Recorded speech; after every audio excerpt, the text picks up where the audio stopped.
Hello, my name's Laura and I am mum to 6-month-old Charlie. I wanted to make a video about my experience having a baby during the coronavirus and during the pandemic, and not only will it be helpful for me, but it might be helpful for somebody else out there that might have gone through a similar experience. That's probably still battling with whatever happened to them, their situation, and it's affected them. Hopefully this video might make you feel better knowing that other people went through the same or similar experiences. So I was due to have Charlie on the 31st of May 2020. And a couple of weeks leading up to my due date, I was asking my midwife what the rules were on my partner, my husband, being allowed to be with me when I have him, when I go to the hospital, go into labour, and nobody could give me an answer, and just kind of escalated my anxiety of already having a baby, but also knowing that my husband probably couldn't be with me. And having to go through this alone. Then it came to my due date, no sign of Charlie, so ended up having to have a couple of sweeps, which didn't work. So then my midwife then booked me in for an induction at my local hospital on, I think it was Friday the 11th of June, so overdue. It was at the middle of summer. It was just sweltering in the doctor's surgeries all the time. My anxiety was through the roof because I didn't know whether, who could be with me. So my husband took me to the hospital on Friday the 11th at 11 o'clock. And still nobody could really give me an answer whether he was going to be able to come in with me. We walked to the entrance with our hospital bags and the car seat, not knowing how long this induction process took. Nobody explained this to me.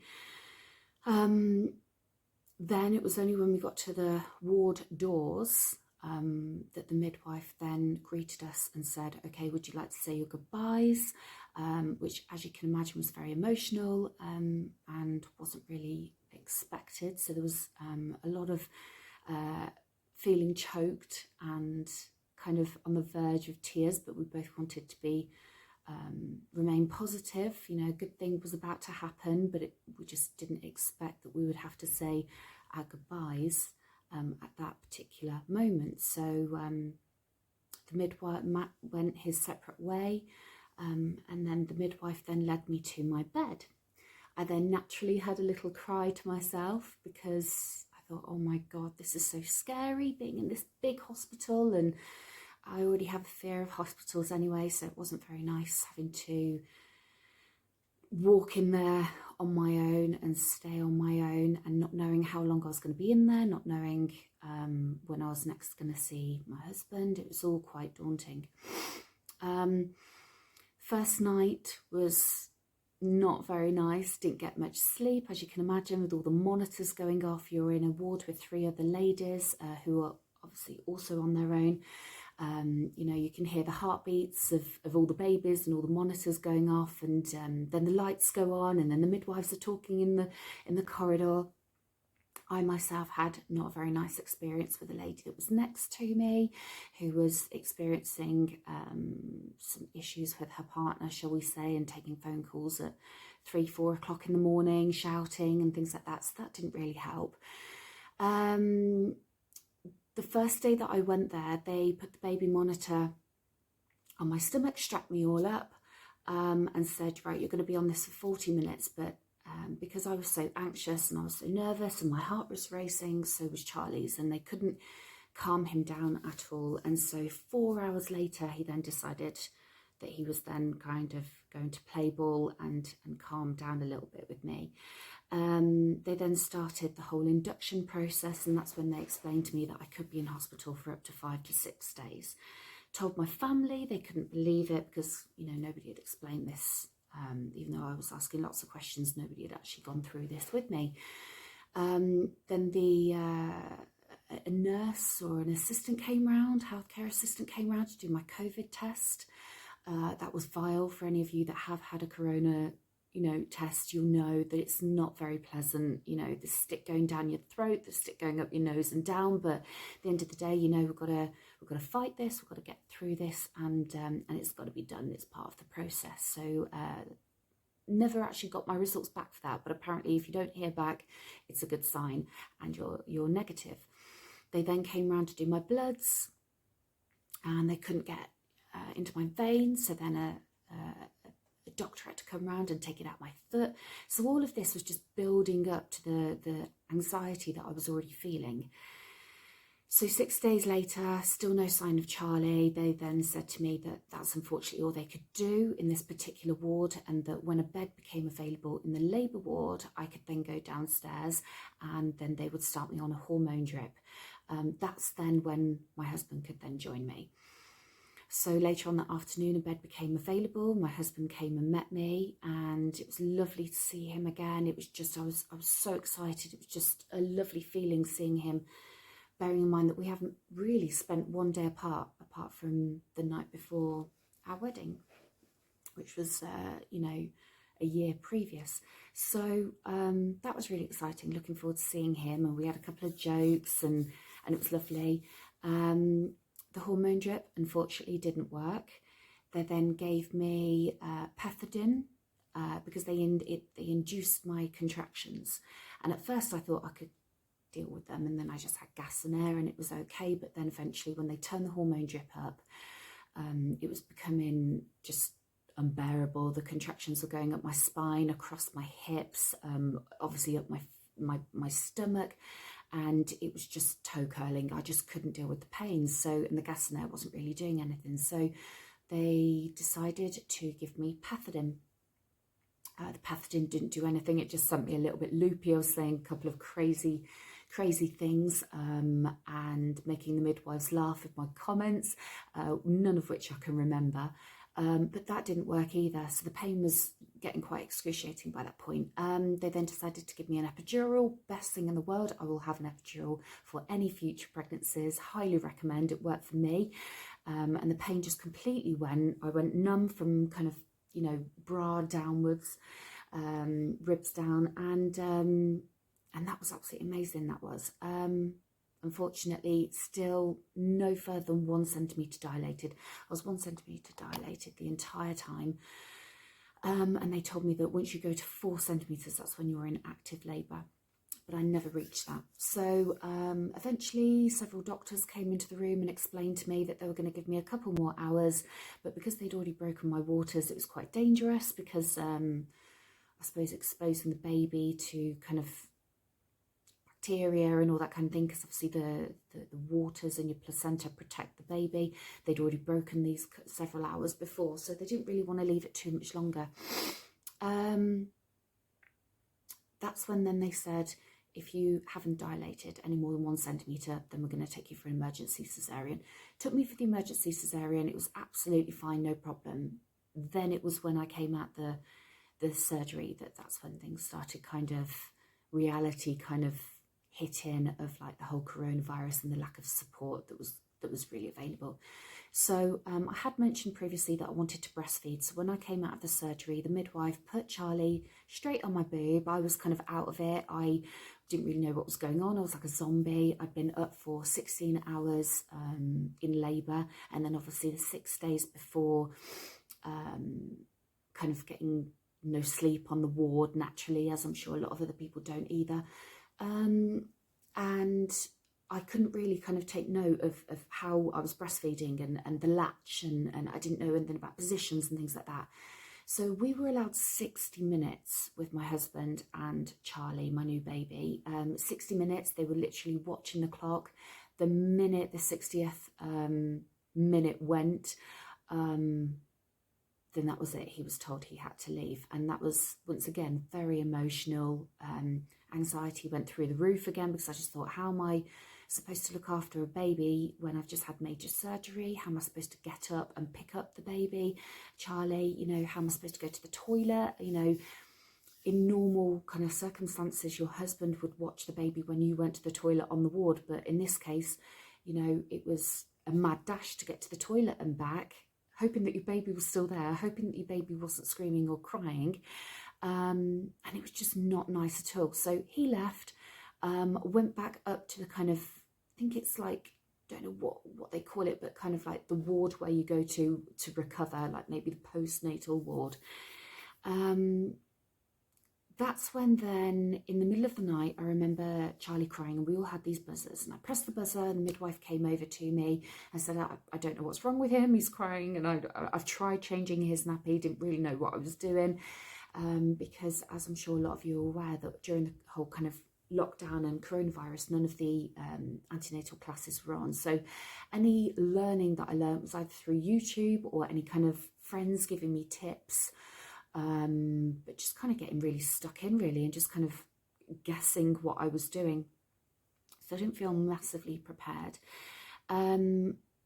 So I remember the midwife coming over, I pressed the buzzer and I said, don't know what's wrong. She said he's probably hungry. So she literally just shoved him on my boob, grabbed my boob like a sandwich, put it in his mouth. But once again, I didn't really know what I was doing.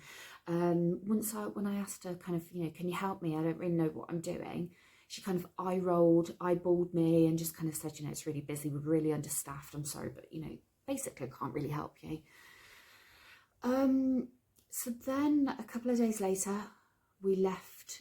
Well, I say a couple of days later, it was actually like less than 24 hours. I've heard that normally when you have a cesarean, you're normally on the ward for 2 to 3 days after.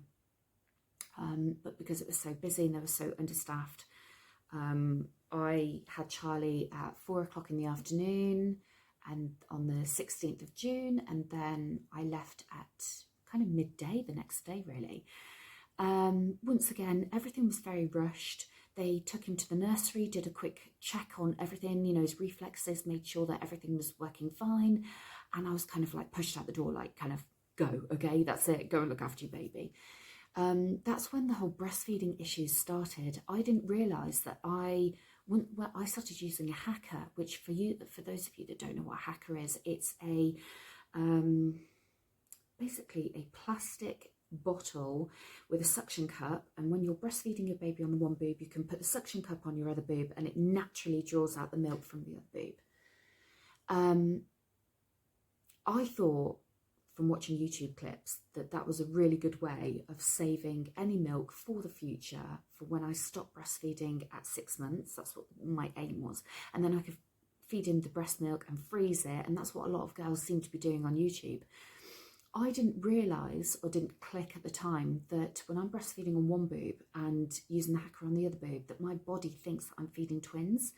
So I then developed an oversupply, and I couldn't understand why Charlie started choking on my boobs, and why when I was feeding on the one, the other boob was absolutely flooding with milk. I'm talking, I had to put sanitary pads, I had to put 3 flannels, you know, face flannels, face cloths in my other cup, basically, because my boobs were just constantly pouring out with milk, and it was coming out at such a fast rate that he was choking and spluttering, and then over the coming weeks it got progressively worse. Every time I tried to speak to my health visitor about it, she was giving me suggestions of purchasing nipple shields. That didn't work. Certain positions to try, lying back, leaning back, but it just basically meant I just couldn't leave the house. All the things that she was suggesting, or that people were suggesting, were... Sorry about that. Okay, so delivery. So all the things that my all the things that my health visitor was suggesting to me were all things that meant that I was confined to either my bedroom or my sofa. I couldn't leave the house. At the time, the rules were that people could come round, but they had to stay kind of 2 meters away, and you could go in the garden, but 2 meters away. So naturally, I had the in-laws come over, naturally I had my parents come over, but every time that I needed to breastfeed, I'd run upstairs, and just my anxiety would just spark off several times a day, kind of I think it was every hour, 2 hours that I was feeding him, and just nothing really seemed to work. Then somebody suggested to me the National Breastfeeding Hotline Service. So by this point, Charlie was about 3 or 4 weeks old, and every time I rang up, I was getting through to a different person, so I was getting different advice, different conflicting opinions. That didn't help either, and then I'd have to tell the whole story all over again. It just didn't seem very helpful, and basically I couldn't have a midwife, I couldn't have anybody, any healthcare professional come out to my house, physically show me exactly what I was doing wrong, the positions, the latching, what I could do to kind of maybe reduce my supply. And then it was about 6 weeks and a couple of days, and I remember ringing up the National Breastfeeding Service, and I was ringing them up pretty much daily with just in tears, couldn't understand why Charlie was getting so upset. I felt like I was letting him down, like I was failing. I couldn't feed my baby basically, and I hadn't looked into formula or giving him bottles because I was just dead set on breastfeeding from day one. Nobody could help me basically, and I've never felt so alone, lonely, isolated, just like not a person in the world could help me. And all my family kept saying to me, just give him the bottle, just give him the bottle. But in my head, I felt, it probably sounds really sad now to look back on it, but the thought of giving him a bottle in my eyes was that I was failing and that I wasn't doing what a woman was supposed to do naturally. And I totally understand now from researching it, you know, watching YouTube videos, that lots of women, actually breastfeeding is not as easy as you think it is. It's a 50-50 thing. You know, it could be that your boobs are working perfectly, but you know, your baby just can't latch on properly, or baby's latching on perfectly, but you've got an oversupply, or you're not producing enough milk. And it seems as though there's a lot of videos on YouTube on how to increase your milk supply, but there doesn't seem to be that many on how to reduce it. And we're back again from a nap. So, yeah, basically it was a couple of days after 6 weeks, and then that's when the National Breastfeeding support line turned around to me and said, we're really sorry, but we can't support you anymore. We're so overwhelmed and inundated with the amount of girls basically that are calling up saying that they're having the same problem, that they need feeding support as well, that basically at 6 weeks we can't help you any further. So naturally I just felt like, oh my God, I literally have no idea what to do. How am I going to get to 6 months of breastfeeding when every single time I was going to feed Charlie, I had the anxiety beforehand. I didn't really know what position I was holding him in. I started off with the rugby hold, but because he was such a big baby, he was nearly 9 pounds when he was born, that started hurting my arm. And then I'd put pillows underneath him, pillows underneath my boobs, and it just became so stressful, just knowing that it was like a ticking, not ticking time bomb, but it was like a, right, I've fed him now, okay, brilliant, what, you know, the next time I feed him, what's it going to go like, and is it going to go well, or is it, and it's just all these just, I don't know, anxious feelings, I suppose. He would then start crying because he was getting so frustrated, because he was hungry, but he was choking and he just wanted his milk, you know, naturally just wanted to be fed, but it was just so difficult, and it just didn't seem like anything worked. So then I then got referred by a friend to a lady on Facebook who was like a lactation consultant, and I couldn't believe it, but she was giving support 24/7 to girls that were struggling, especially during the coronavirus.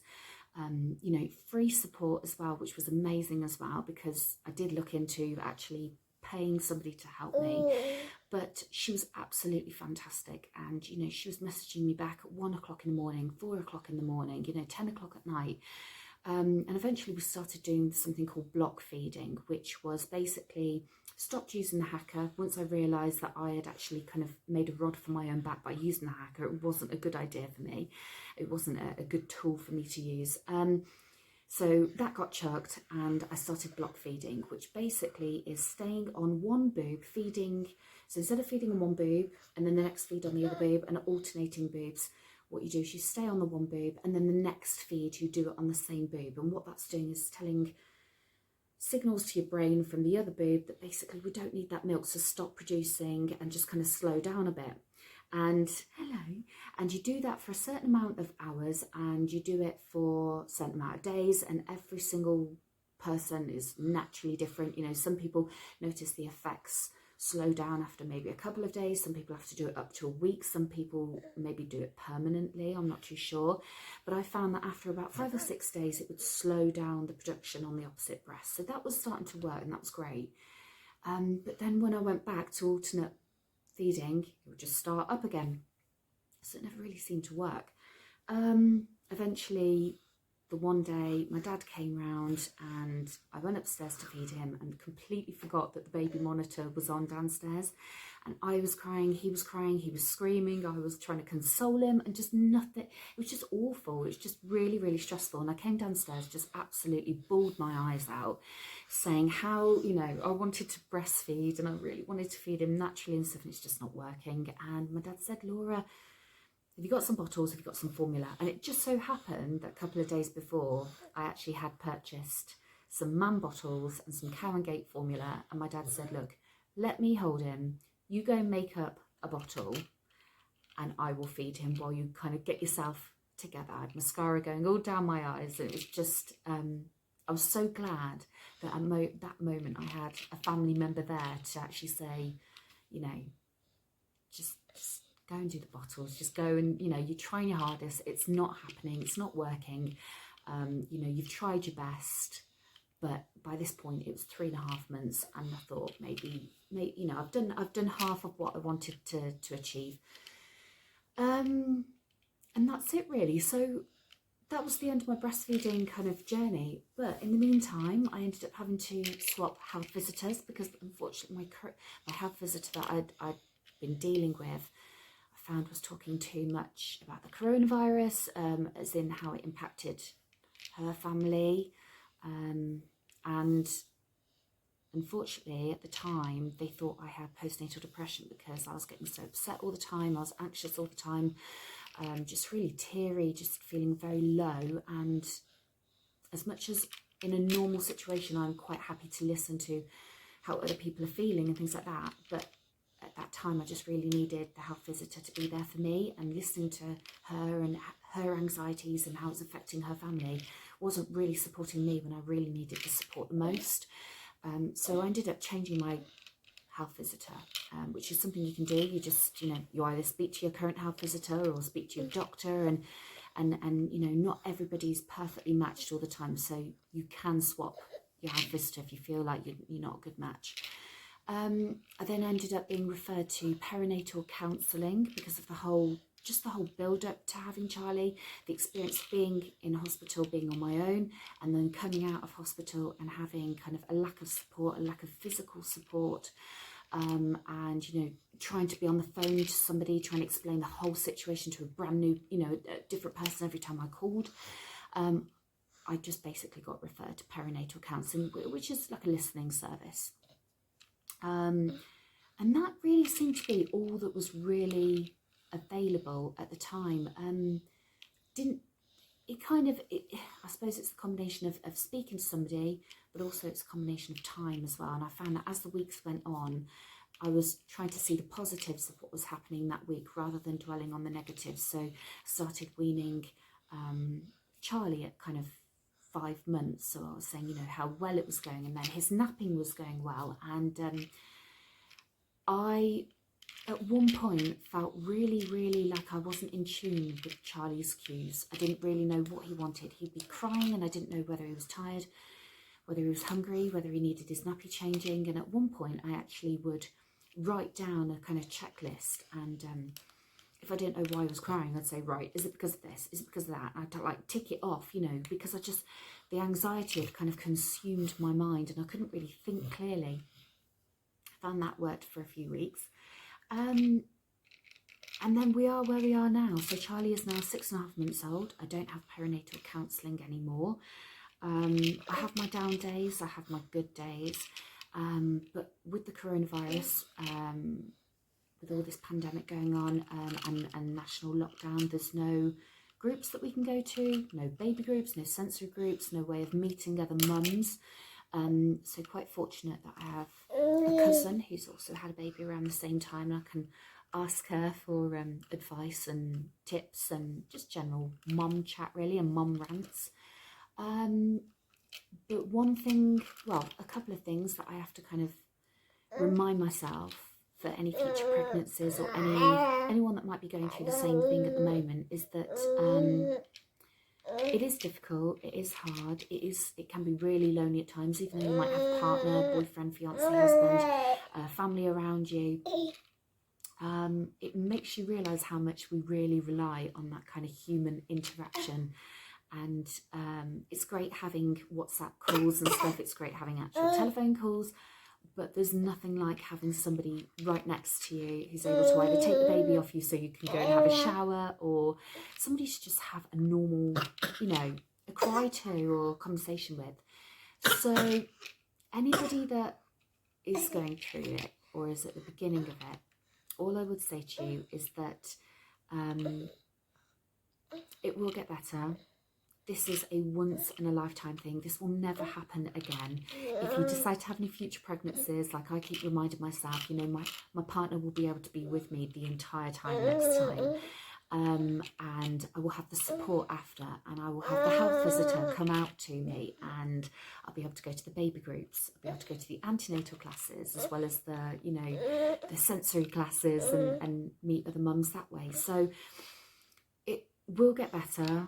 We just have to kind of crack on with it, if you like, and as hard, you know, as difficult as that may sound, but just all I would say is, if you can get out for a walk, even if it's a 15-minute walk around your, you know, block, your estate, down the road and back to your local shop, even if it's just going for a drive around the block, just to kind of keep your baby occupied and you mentally occupied, just for kind of 10-15 minutes, just to get out of the house as well. Do that. We're very restricted what we can do at the moment, so call your friends, call your family, use WhatsApp chat, WhatsApp video, Zoom, you know, and one thing that I've been doing a lot of lately is trying to be really mindful when Charlie takes his naps. When Charlie has his naps 3 times a day, which is a morning one, a noon one, and an afternoon one, normally for half an hour at a time, we have an exercise bike upstairs, and I will try and use those half an hours for kind of a bit of me time, a bit of self-care, because if I'm not right, how can I look after Charlie? So I'll use maybe the morning half an hour to go on my exercise bike, or I might use it to listen to some meditation music whilst looking at the monitor, just to make sure that he is okay and he hasn't woken up. I will do some adult colouring as well. I've been doing adult colouring, even just like get some plain paper, and this might sound really, really silly, but it's sometimes visual aids help you, especially if you've written it yourself. So the other day I wrote, "I'm doing an amazing job," and I just coloured it in, and I just put it in the inside of my wardrobe, or places that you go to regularly, places where you can be reminded that actually you're doing the best that you can do. You are looking after your baby, you're feeding them, you're playing with them, you're trying your best to interact with them, and that's all you can really do. So all I would say is stick together, stay positive, keep communicating with those around you however best you can, and just remember, it will get better. Try and see the positives. Try and write down the positives in a notebook if you can every day, so you can look back and say, well, actually some good things happened that day. And another thing as well is, if you feel a bit rubbish in the morning, do something that makes you feel good, whether it be putting a little bit of mascara on, or a little bit of lip gloss, or putting your hair in a nice hairstyle, or making yourself a really nice breakfast. Yeah, and hopefully that will help you. Hopefully my experience may help somebody else. It may not. It may just be beneficial for me. But just remember, you're doing an amazing job. You're doing your best. You're being the best mum that you can possibly be to your baby. And just try and keep smiling. It will get better.